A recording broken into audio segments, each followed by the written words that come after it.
Ayun, sinabi. Sagot na, basahin mo muna kasi ah. Meron na ba yun? August, ano pa ngayon? August 12. 12. Oh, bakit?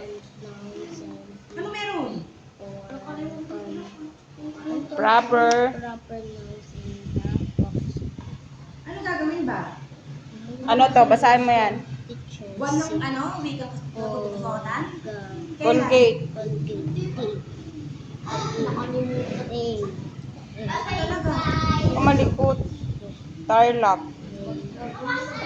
Day to? Day? Day. Araw. Si.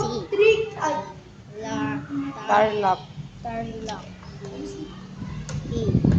Kasi lalaki siya. bakit ano sinabi ni Teacher Princess? Tanongin mo. Ay. School. Dan? Kita mo na nga. Ay,